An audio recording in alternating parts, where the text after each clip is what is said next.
Good morning students, my self is Pratap Tomar. तो बेटा हमारा जो चैप्टर 1 चल रहा है उसी का क्वेश्चन नंबर 2 है आज हमारे सामने। What is an accounting cycle.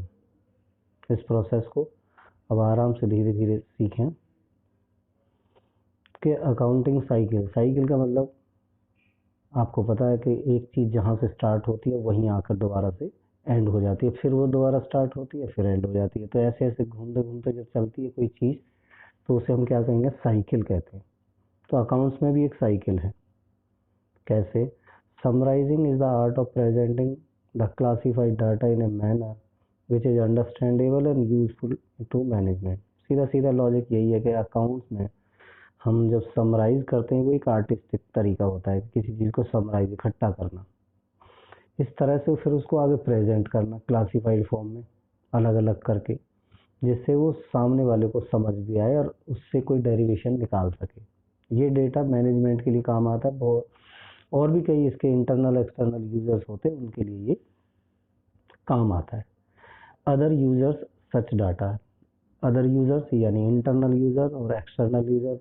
Data की जो कंपनी है, मतलब जो हमने अकाउंट बनाया उसके कंपनी के अंदर जो लोग हैं उनको कौन कौन सा यूज उसको मिलता है, इंटरनल यूजर।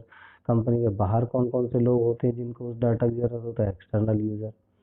तो पहले प्रोसेस पे आते हैं। This involve the balancing of ledger accounts and presentation of the trial balance with the help of such balance. तो वही प्रक्रिया दोबारा से आ गई कि हम सबसे पहले जर्नल एंट्री के बाद फिर हम उनको अलग अलग करते हैं, यानी क्लासीफाई जब कर रहे होते हैं अलग अलग अकाउंट बना रहे होते हैं और उन सारे अकाउंट्स को आराम से 1 बाय 1 क्लोज करते हैं और उनके क्लोजिंग बैलेंसेस को, जो उसमें क्लोजिंग बैलेंस निकलता है तो एक अलग अकाउंट में डाल देते हैं, that is called trial balance. और जब ट्रायल बैलेंस से जब हम आगे चलते हैं तो हम एक फाइनल अकाउंट बनाते हैं और फाइनल अकाउंट में 3 चीज़ें आपने ध्यान रखनी है। एक ट्रेडिंग अकाउंट, दूसरा है प्रॉफिट एंड लॉस अकाउंट और तीसरा है बैलेंस शीट। ये नई टर्म है, सब कुछ नया आपके लिए। टर्म सीख ले, आगे टर्म्स आएंगे, चीज़ें क्लियर होती जाएंगी। ट्रेडिंग अकाउंट क्यों बनाते हैं? ट्रेडिंग अकाउंट में बेटा हम ट्रेडिंग से रिलेटेड एंट्रीज को इकट्ठा कर लेते हैं और ट्रेडिंग अकाउंट में हमें ग्रॉस प्रॉफिट या ग्रॉस लॉस निकालते हैं और जो हमें पता लगता है कि हमारी कंपनी, हमारी फर्म में प्रॉफिट हो रहा है या लॉस हो रहा है, यानी ग्रॉस प्रॉफिट या ग्रॉस लॉस, वो ट्रेडिंग अकाउंट में। फिर हम प्रॉफिट एंड लॉस यानी ट्रेडिंग अकाउंट्स की जो बैलेंसिंग फिगर होगी, या तो ग्रॉस प्रॉफिट होगी या ग्रॉस लॉस, उसको हम प्रॉफिट एंड लॉस अकाउंट में ले जाते हैं और प्रॉफिट एंड लॉस की अपनी खुद भी बहुत सारी आइटम होती हैं, फिर उनको हम प्रॉफिट एंड लॉस अकाउंट में डालते हैं। फिर उसमें एक डेरिवेशन निकालते हैं, यानी एक रिजल्ट निकालते हैं। तो उसमें जो रिजल्ट निकालते हैं या तो नेट प्रॉफिट होगा या नेट लॉस होगा, यानी इनकम साइड उसमें ज़्यादा हुई तो प्रॉफिट आएगा और एक्सपेंडिचर साइड ज़्यादा हुई तो फिर उसमें लॉस आने लग जाता है। तो ये हम उसमें नेट प्रॉफिट या नेट लॉस निकालेंगे। उसके बाद बैलेंस शीट हमें बताती है बेटा financial position of the business की फाइनेंस पोजीशन कैसी है। क्या हमारा बिजनेस ऐसा है कि जितना हमने बाहर लोगों का देना उतनी ताकत हमारे बिजनेस में है, उसकी फाइनेंशियल पोजीशन के लिए हम बैलेंस शीट बनाते हैं। बैलेंस शीट में 2 कॉलम होते हैं, एक असेट कॉलम, एक लाइबिलिटी कॉलम। तो हम दोनों को जब मैच करते हैं तो असेट इक्वल टू लाइबिलिटी उसमें होना चाहिए, और जिससे हमें पता लग जाएगा कि हमारा बिजनेस बैलेंस है। हमारे पास जितनी असेट है उन सब चीज़ों को एडजस्ट करने के बाद हम बाहर की लाइबिलिटीज़ को पे कर देंगे, तो वो हम उसको बनाते हैं, वो तीसरा नंबर का अकाउंट हो गया। उसके बाद रिकॉर्डिंग, क्लासीफाइंग, समराइजिंग और also term as the process of accounting, यानी किसी चीज़ को रिकॉर्ड करना, उसे क्लासीफाई करना अलग अलग तरीके से, मतलब एक जैसी एंट्री को इकट्ठा कर लेना, क्लासीफाइंग, और समराइज करके उसमें से रिजल्ट निकालना।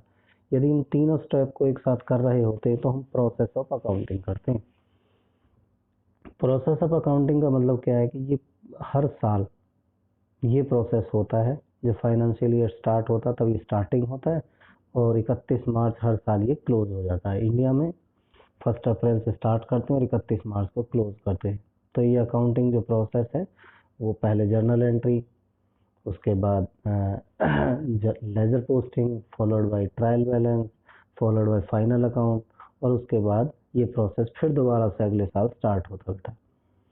उसके बाद इसमें एक डायग्राम दे रखा है अकाउंटिंग साइकिल का, उसे समझिए। सबसे पहले ट्रांजैक्शन एग्जिस्टेंस में आती है, पहले कोई लेन देन होता है, उस लेन देन को हम रिकॉर्ड करते हैं तो जर्नल एंट्री कहते हैं। जर्नल एंट्रीज के बाद हम लेजर अकाउंट बनाते हैं, लेकिन कुछ एंट्रीज ऐसी होती हैं जो ओरिजिनल बुक में रिकॉर्ड होती हैं। कुछ जर्नल एंट्री होती है, कुछ डायरेक्ट कैश बुक है। जर्नल एंट्री पहले होगी, जर्नल एंट्री में से चीज़ें आगे जाएंगी। कैश बुक अलग हो जाएगी, परचेज बुक अलग हो जाएगी, क्योंकि परचेज की एंट्री परचेज बुक में, सेल्स की एंट्री सेल्स बुक में बेटा, परचेज रिटर्न की एंट्री परचेज रिटर्न में, जो परचेज रिटर्न कर देते हैं उसके लिए अलग बुक बनाते हैं, सेल्स रिटर्न के लिए अलग बुक बनाते हैं।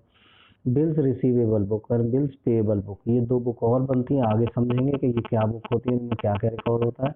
और एक जर्नल प्रॉपर, जो इन ऊपर वाली बुक्स में नहीं आती है एंट्री, वो जर्नल प्रॉपर में आ जाती है। तो ये original book of original entry इनमें रिकॉर्ड करते हैं। उसके बाद हमारे पास आता है लेजर का। उसके बाद लेजर बनेगा, लेजर का जब प्रिपेयर हो जाएगा उन्हें क्लोज करेंगे, क्लोज करने के बाद हम बनाएंगे ट्रायल बैलेंस। सारी एंट्रीज को ट्रायल बैलेंस में, सारी एंट्री को नहीं, क्लोजिंग बैलेंसेस को ट्रायल बैलेंस में भेजेंगे। ट्रायल बैलेंस से बनाएंगे हम फाइनेंशियल अकाउंट। फाइनेंशियल अकाउंट में तीन चीज़ें, ट्रेडिंग, ट्रेडिंग में वही चीज़ क्या ढूंढेंगे, gross profit gross loss, profit and loss में क्या ढूंढेंगे, net profit net loss, right. और बैलेंस शीट में financial position of the business. उसके बाद above diagram show the accounting cycle, or this accounting cycle start with recording, पहले recording of the business transaction in journal, फिर subsidiary books, after passing through ledger, उसके बाद trial balance, वो processing point आपको पता ही है, balance it result in preparing final account. Final account में वही तीन चीज दोबारा से रिपीट हो रही हैं, trading, profit and loss and followed by balance sheet. ये साइकिल जब आपकी पूरी हो जाती है तो ये रिस्टार्ट होती है। This accounting cycle generally completed in an accounting year, एक साल में ये चीज़ें पूरी हो जाती हैं और उसके बाद रिपीट होती हैं अगेन एंड अगेन अगले साल सब्सिक्वेंट ईयर्स में। तो ये चीज़ें आप ध्यान रखेंगे। ये क्वेश्चन आपका तैयार हो गया, आपने इसे फेयर में लिखना है। ये क्वेश्चन नंबर 2 है बेटा, तो इन चीज़ों को आप रिकॉर्ड करें, अगला क्वेश्चन फिर आपका आगे आएगा। Okay, thank you very much.